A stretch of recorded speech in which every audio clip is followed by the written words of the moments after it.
Assalamualaikum warahmatullahi wabarakatuh. Perkenalkan, nama saya Rahmat Ramadan.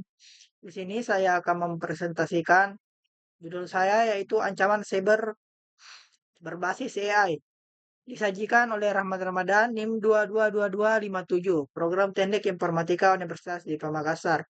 Presentasi ini meliputi keamanan jaringan yang terus berkembang dan fokus pada dampak mendalam kecerdasan buatan terhadap ancaman cyber dan solusi inovatif yang diperlukan untuk mengatasinya.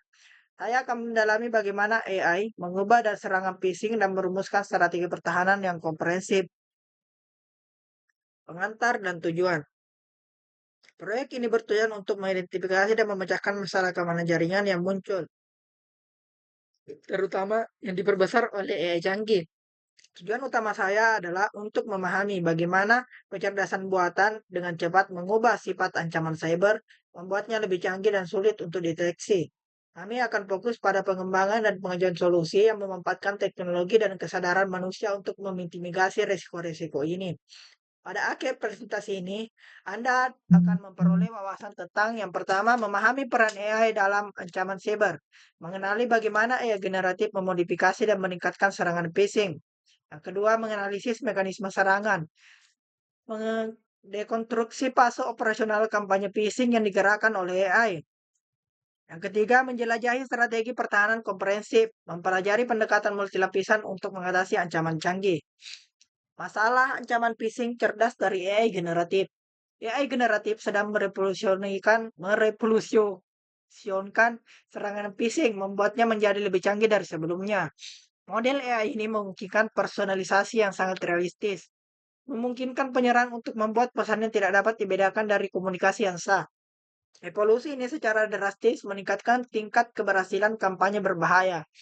Personalisasi yang sangat realistis, maksudnya di sini AI menyesuaikan pesan untuk setiap target individu, memanfaatkan sejumlah besar data publik dan pribadi untuk meniru kontak yang dikenal atau organisasi yang sah dengan presisi ekstrim.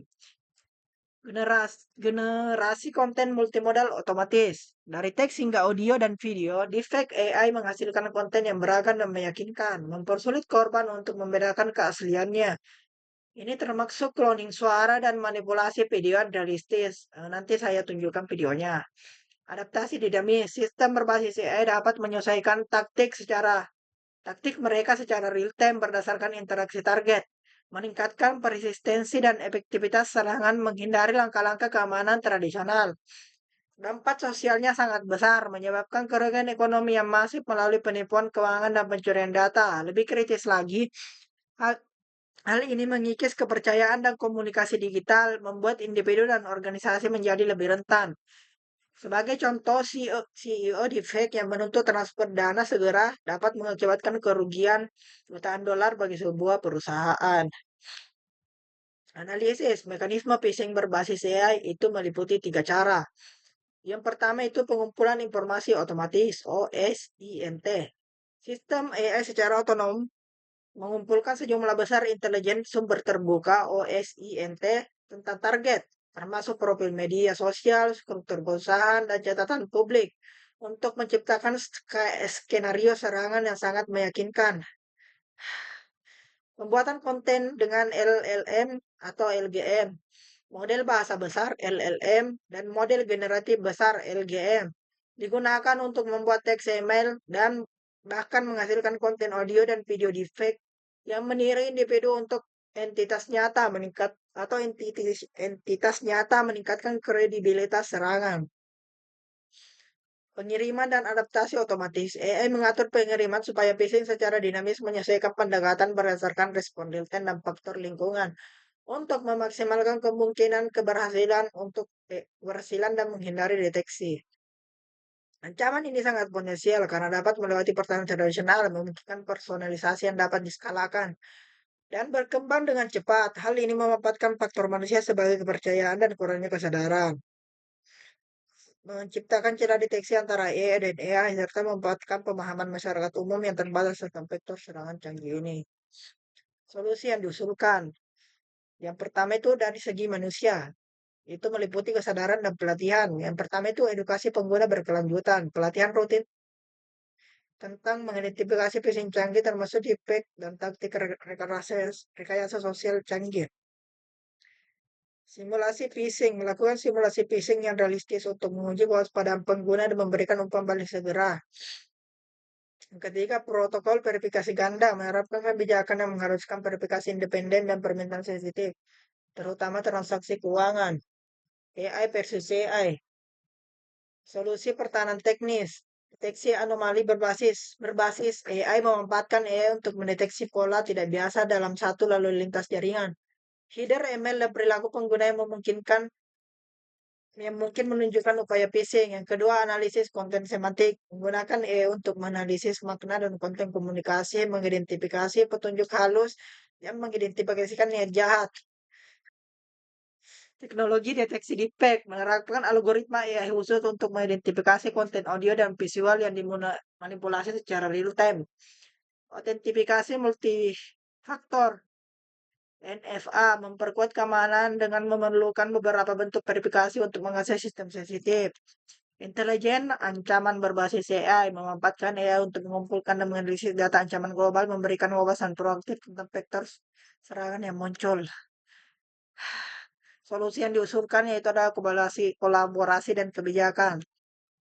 Meliputi kolaborasi industri, pemerintah, dan peneliti. Membangun platform untuk berbagi intelijen ancaman, temuan penelitian, dan berbagai praktik terbaik di antara semua pemangku kepentingan untuk mengembangkan pertahanan yang lebih tangguh. Regulasi dan etika AI. Mengembangkan kerangka hukum dan pedoman etika untuk pengembangan dan penerapan AI untuk menjaga penggunaan yang jahat sambil mendorong inovasi dalam keamanan cyber. Platform pelaporan insiden menciptakan saluran yang dapat diakses dan efisiensi bagi individu dan organisasi untuk melaporkan insiden phishing, memungkinkan respon dan analisis pola serangan yang baru dan secara cepat. Solusi kolaboratif ini sangat penting untuk membangun mekanisme pertahanan kolektif, memastikan bahwa respon ancaman cyber terus berkembang, bersifat lincah, komprehensif, dan proaktif. Tujuannya adalah bukan hanya meminimalkan, tetapi pada akhirnya menghilangkan potensi kerusakan yang disebabkan oleh serangan canggih ini. Kesimpulan dan rekomendasi.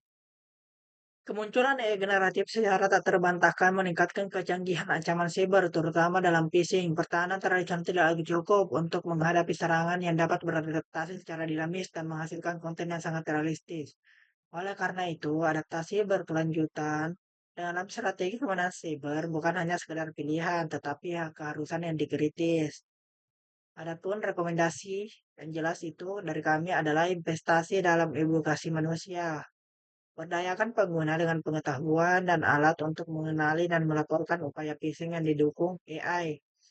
Elemen manusia terhadap tetap menjadi garis pertahanan pertama dan seringkali terakhir. Tingkat pertahanan berbasis AI. Kembangkan dan terapkan alat AI canggih yang mampu mendeteksi dan menetralisir ancaman yang terus berkembang. Memastikan pertempuran AI versus AI di mana para pembela memiliki keunggulan. Dorong ekosistem kolaboratif, dorong penukaran informasi yang lancar dan inisiatif bersama antara industri akademis dan pemerintah untuk membangun postur keamanan siber global yang kokoh. Hanya melalui pendekatan proaktif, terintegrasi, dan terus-menerus berevolusi, kita dapat melindungi lanskap digital kita dari ancaman cerdas di masa depan. Di sini saya akan tunjukkan videonya bagaimana AI membuat video yang sangat realistis. Semisal ini. Halo, Wak. Sekarang nenek mau mukbang lahar dulu, Wak. Aduh, sedapnya. Ini hanya buat lucu-lucuan saja. Adapun ini, Oi, gampang. Jadilah nak buat isi dunia ini kacau. Cak pakam nian kau nih. Kutujah kau banyak tingkah nian. Adapun contoh lainnya. Waduh, gawat. Ini menggunakan Aku PO3 belum nikah, namanya. udah mau perang dunia ketiga aja. Sangat realistis bukan? Mungkin itu saja yang saya sampaikan. Sekian dan terima kasih.